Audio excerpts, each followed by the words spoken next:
You know, for some, Michelle, the sounds of Christmas involve jingling bells or plucked harp strings, and for some, that just doesn't come close enough to rocking out. Not at all. If your holiday needs some electric guitar, shredding, soaring operatic vocals, and the whoosh and hiss of pyrotechnics, well, you need to see the Trans-Siberian Orchestra's show this year.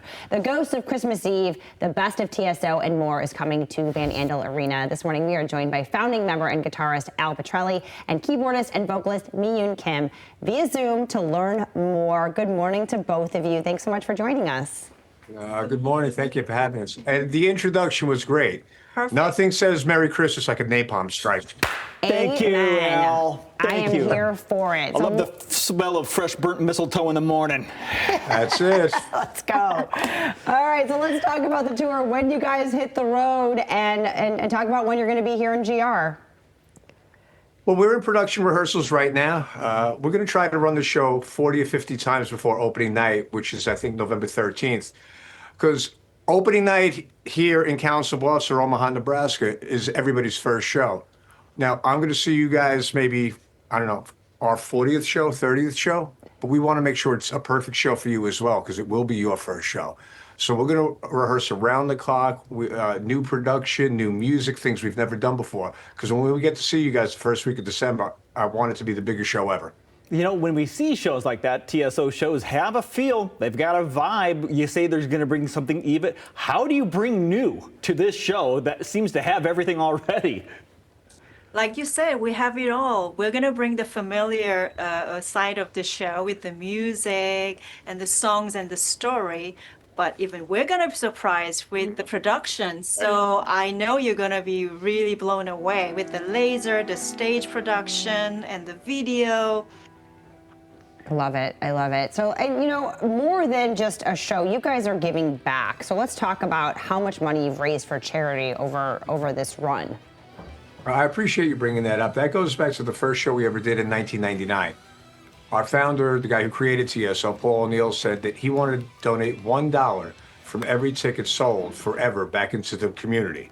And I think we clocked in almost 21 million tickets sold by the end of last tour.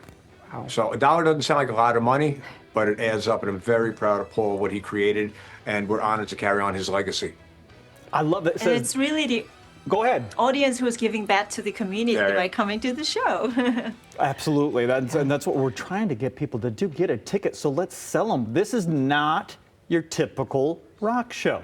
For those who haven't, it almost feels like explaining the Harlem Globetrotters to somebody. You're like, how do you not know what TSO looks like? But I guess if you haven't been, you don't know. Yeah, so what sets this apart? I mean, we showed you some video. There's flames, and you have the ghosts of TSO, right?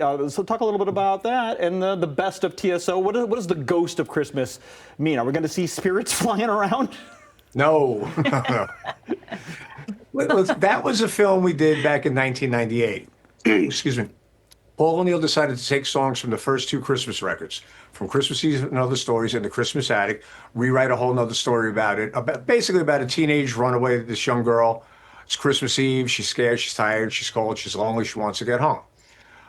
The movie became a cult classic, almost like when I was a kid watching Miracle on 34th Street or Charlie Brown or The Grinch, whatever. People really kind of embraced it as their new holiday tradition.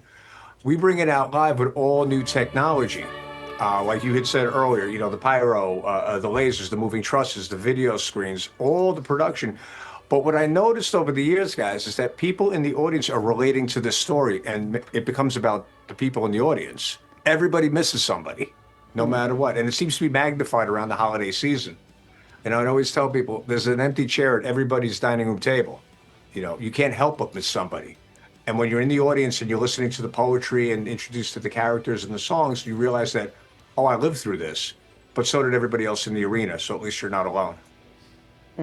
That's a communal feel there. Yeah, it is. And you know, I think it's a great reason to maybe find the people you love and get tickets so you can spend this time with them and have an experience together as opposed to maybe, you know, just buying the things, right? Well, we got, what, 3 generations deep now?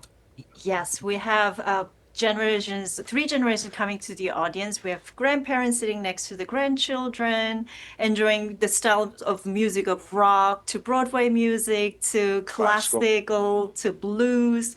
So there's really something for everybody. Oh, that includes me and Yeah, you. I We know, should right? check this show out. How do I get a ticket, Al? Go to www.trans-siberian.com. I got that right? That's right. Nailed it. Nailed it. And just All be careful because it shouldn't be a mortgage payment for these tickets. We try to keep the ticket prices down. We want families to come out. There's a group of people in your community that come year after year. We call them the repeat offenders.